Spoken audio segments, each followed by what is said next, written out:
Hey guys, so a question that I get asked a lot is how did I study for the LSAT exam, and then people asking me how they should study for the LSAT now. So the way I studied, I will tell you, it's not the way anyone should study because I don't think it's very productive. But back when I took the test, which was a while ago, even though I'm still very young, I didn't really have access to as much information as people have now. It was 2006, we didn't have smartphones, so the information available online was still kind of limited. And I didn't really understand the purpose of the LSAT exam. I thought it was very similar to other standardized tests, like the SATs or the ACTs. And when I was in high school taking those exams, my family couldn't afford classes or tutors. You just kind of went in cold and you just showed the people that were testing you what level of knowledge you were at. And I kind of thought that the LSAT was similar. And it's not. There's a real purpose to the LSAT and what they test and what it's used for, and I didn't really know that, and so I didn't go about it the best way. What I ended up doing was, because I couldn't afford a private tutor or a course, I bought a book that had previous exams with answers, and then I would sporadically go through it. I never took the time exam. I never really understood what the purpose was. The more I did it, the better I got at the logic games, but I still didn't really master that section. And I went in, I took the test basically cold. I got a okay score. Obviously I was able to apply to law school, I got in, but I always think about if I had been able to be more strategic in my studying, if I had gotten a better score, not that my life would have changed tremendously, but having a higher LSAT score maybe would have gotten me a better financial aid package or more scholarships, and that would have certainly helped the debt I'm in now. So it does matter, and so you need to really study with a real purpose and focus and a plan.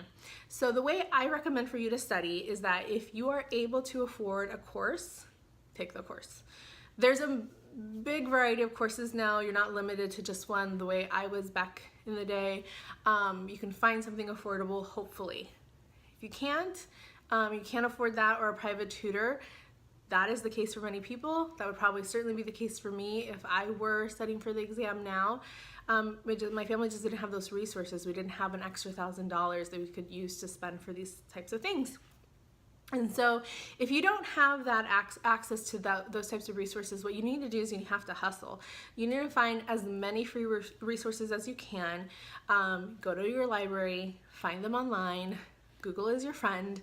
Find as much as you can, but it's not enough to just have the materials like the old exams in the answer bank, because I had that. What you have to do then is that really focus and commit the time that you have to use in order to study for the exam. So that means scheduling enough time where you're actually going to study. So maybe if you're still in college, you're taking your courses and you're studying for those classes, but then have a block of time where you're studying for the LSAT, where you're doing the different portions that they're testing you on in time conditions, that you're practicing as much as you can, that you're making sure you see an increase in improvement, so that you know that you're going in the right way when you're doing it on your own. That's really what I recommend. You have to be just really purposeful if you're doing it on your own and you can't afford an exam. And I do think there's a lot of resources available out in the internet.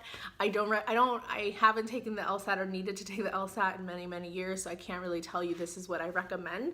But what I recommend is whatever resources you do end up using, whether it's free from the library or some program you find online, that you really commit the time, block off time in your schedule to focus on it, and do it as if it's another class that you're taking. And then it's really important that you also take the test in time conditions. It's one thing to kind of just breeze through the answers or take as long as you want to figure out the logic games, but it's something else to do it in time conditions. So you really should try to do your own time condition test if you don't have access to a mock test.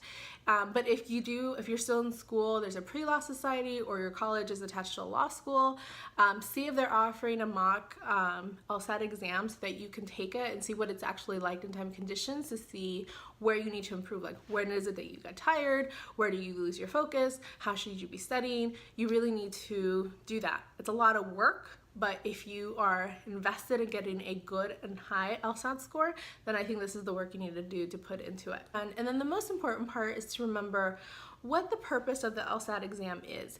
It's not to test your knowledge of the laws. It's not to see if you're going to be a great attorney. The LSAT doesn't focus on that. That's not what the results tell you. Really, the LSAT just tells you kind of how well you may do your first semester of law school. That's not really, that's a blip in your career, the first semester of law school. This is just the tool that they have at this point in time to measure whether they want someone to be their student.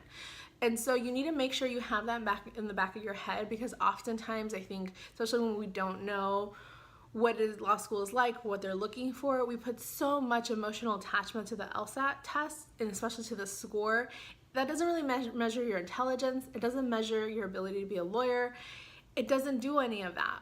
So really your focus should be to get a high score, not to prove your worth, but because you want to show them that you can master this, so that then you can get into the school you want to get into, hopefully get better financial aid packages, etc., etc.